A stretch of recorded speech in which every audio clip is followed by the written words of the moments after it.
लिखना है solid sulphur.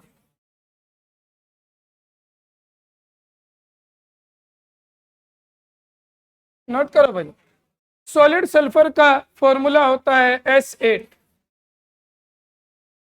और इसको हम दो नाम से भी जानते हैं। सॉलिड सल्फर का फॉर्मूला होता है S8 और इसको हम दो नाम से जानते हैं। एक इसे हम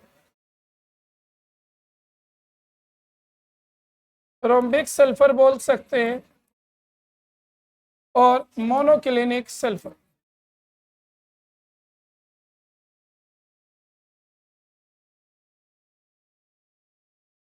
रोम्बिक सल्फर और monoclinic sulphur.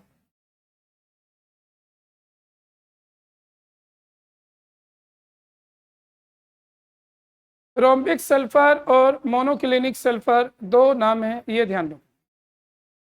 Solid sulphur S8, rhombic sulphur और मोनोक्लिनिक सल्फर। समझो जरा एक मिनट ध्यान से। इसकी शेप आप सभी बच्चों ने 10th में बनाई थी या देखी थी। ये कैसा होता है? Crown shape. वो क्राउन शेप कैसी थी? यानी कि डब्लो शेप थी। ऐसे एक सल्फर था, दूसरा, थर्ड, 3 सल्फर बन गए, फिर 4th sulphur, 5th sulphur, 6th, 7th, 8th। ये 10th के बुक में ये स्ट्रक्चर है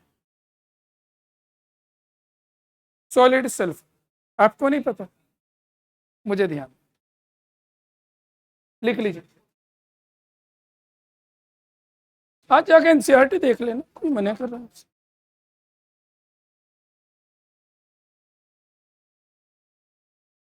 लिखो बहुत जल्दी भाई, सभी बच्चे बात मत करो। ये सॉलिड सल्फर की स्ट्रक्चर है, सभी बच्चे नोट कर लें।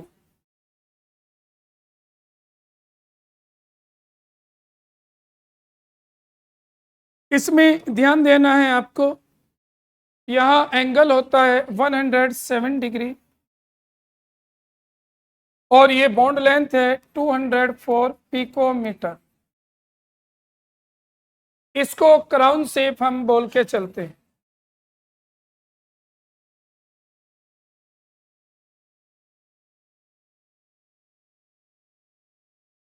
बहुत जल्दी नोट करो। सॉलिड सल्फर दो नाम से जाना जाता है, rhombic sulphur, monoclinic sulphur. Actually ये एलोट्रोप्स ऑफ सल्फर है। सल्फर रोम्बिक और मोनोक्लिनिक दोनों फॉर्म में मिलता है, दोनों का फॉर्मूला एक है S8। और इस S8 में क्या होगा जो आपको बताया वो ध्यान रखें।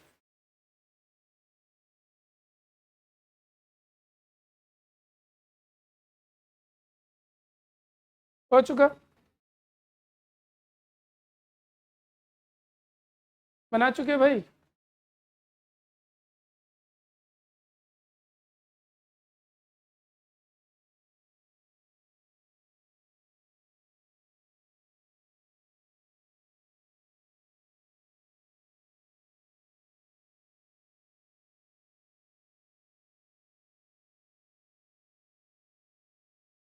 हो चुका? बोलो। नेक्स्ट है साइक्लोसल्फर।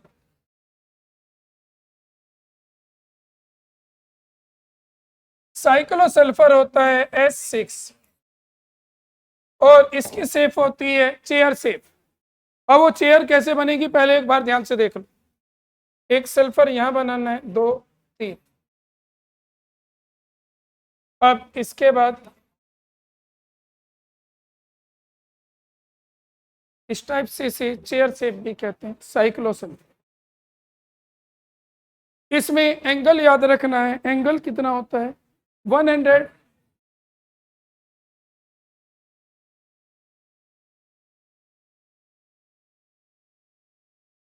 102.2 डिग्री और जो बॉन्ड लेंथ होती है 205.7 पिकोमीटर। ये बॉन्ड लेंथ जो है।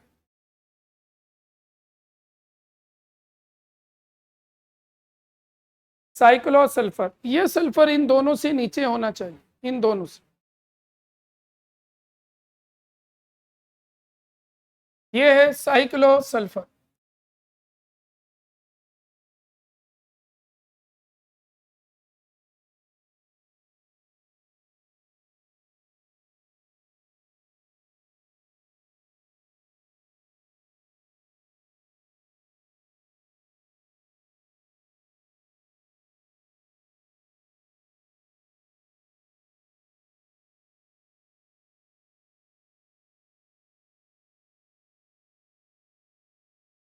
कर चुके हैं भाई नोट?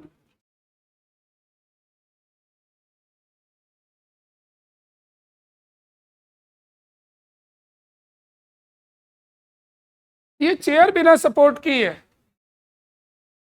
कुछ बच्चे डिस्कस करें चेयर कैसे है, ये चेयर ऐसे, बस सपोर्ट इसमें कोई है नहीं, बैठना नहीं है।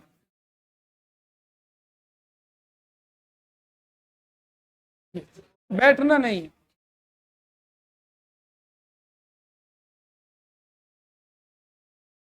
नेक्स्ट हेडिंग है ऑक्सो एसिड ऑफ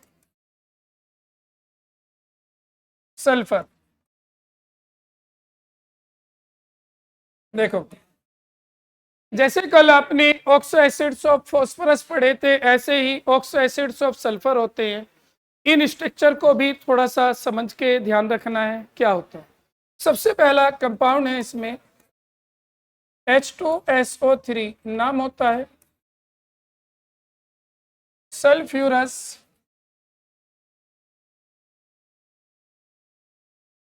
एसिड। यहां ध्यान दो जरा, सबसे पहला कंपाउंड है सल्फ्यूरस एसिड, और इसमें कोई रूल नहीं है कि मैं आपको कहूं ये फिक्स है, याद रखना फॉर्मूले से वैल्यू निकल जाती है।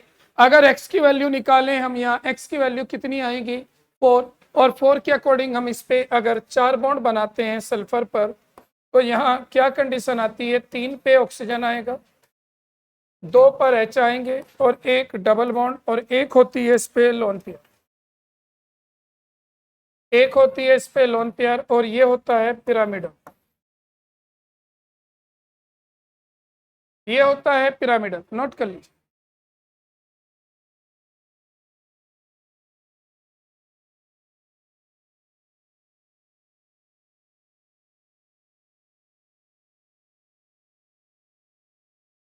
भाई ये बात मत करो,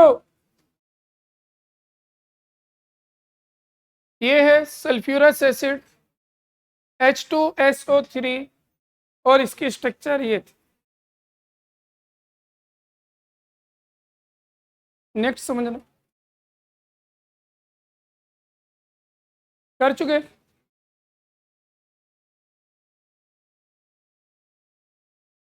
सेकेंड है सल्फ्यूरिक एसिड।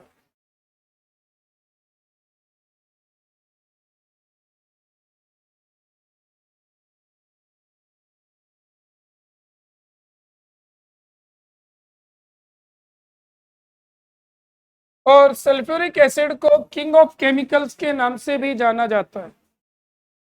सल्फ्यूरिक एसिड को किंग ऑफ केमिकल्स के नाम से भी जाना जाता है।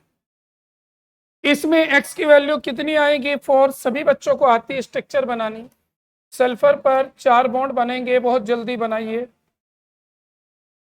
x की वैल्यू 4 आएगी, टेट्राहेड्रल शेप है, कुछ नहीं सोचना, ध्यान रखिए।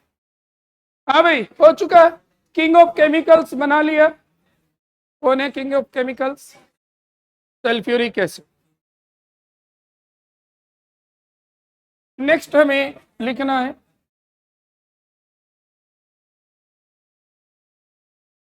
H2H2O3,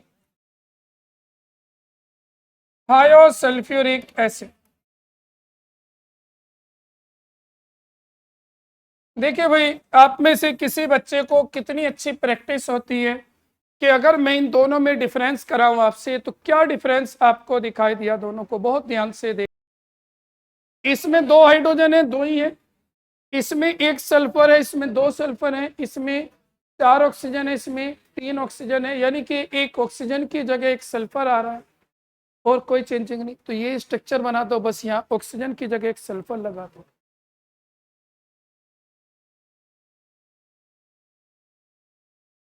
और कोई डिफरेंस हो तो बता दीजिए, क्या डिफरेंस है बोलो। ऑक्सीजन की जगह 1 सल्फर आ रहा है ना।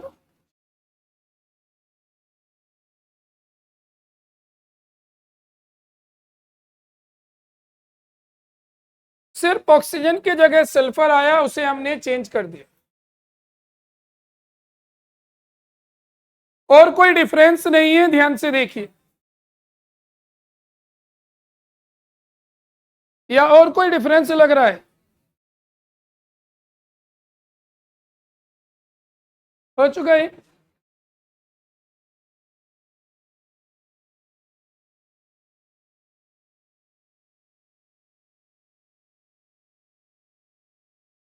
आगे पढ़े।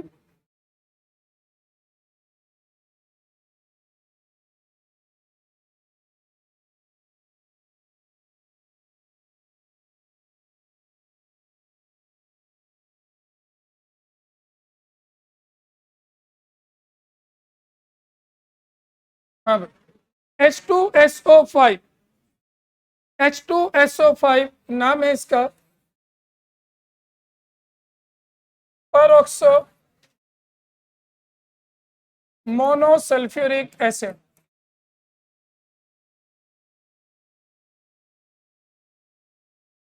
इसको हम एक दूसरे नाम से भी जानते हैं, कारो एसिड।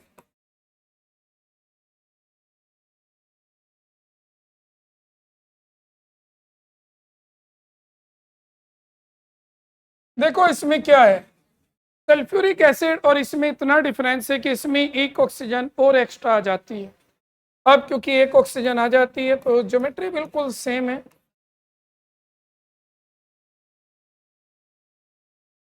बस ये आएगा एक तरफ दो ऑक्सीजन आ जाए, और जब ऑक्सीजन ऑक्सीजन से बॉन्ड बनाता है इसको कहते हैं पेरोक्साइड लिंकेज, ऑक्सीजन ऑक्सीजन से जुड़ा हुआ। और ये स्ट्रक्चर हर बच्चे को आनी चाहिए, याद रखो।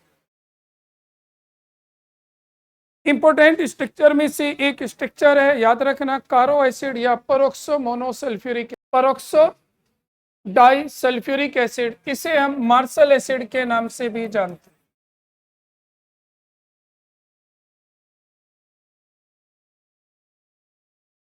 Martial acid.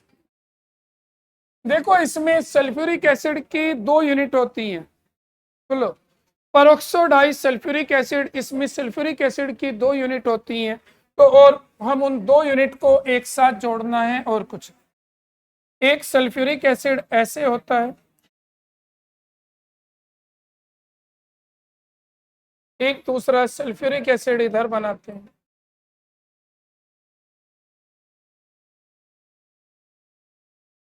इन्हें आपस में जोड़, पेरोक्सोडाई सल्फ्यूरिक एसिड, इसमें पेरोक्साइड लिंकेज है और दो सल्फ्यूरिक एसिड की यूनिट। और याद रखना इस तरह की ज्योमेट्री के कोई नाम नहीं होते, बस सिर्फ ड्रॉ स्ट्रक्चर आते।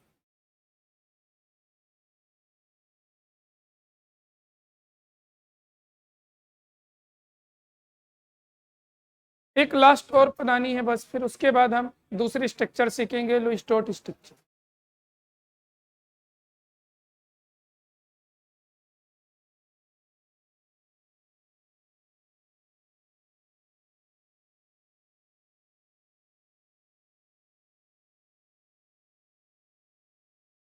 रिसान नोट कर ली।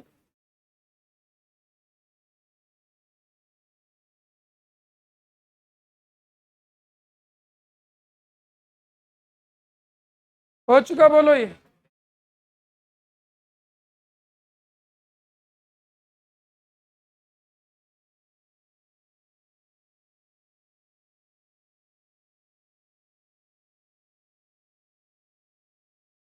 H2H2O7,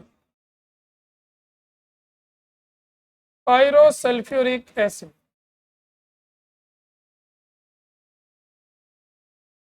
इसको हम ओलियम के नाम से भी जानते हैं।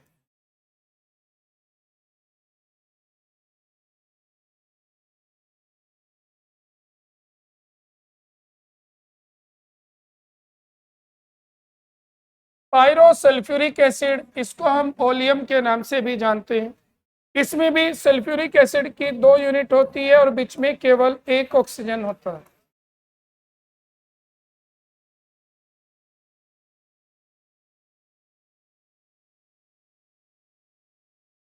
नोट कर लीजिए बस।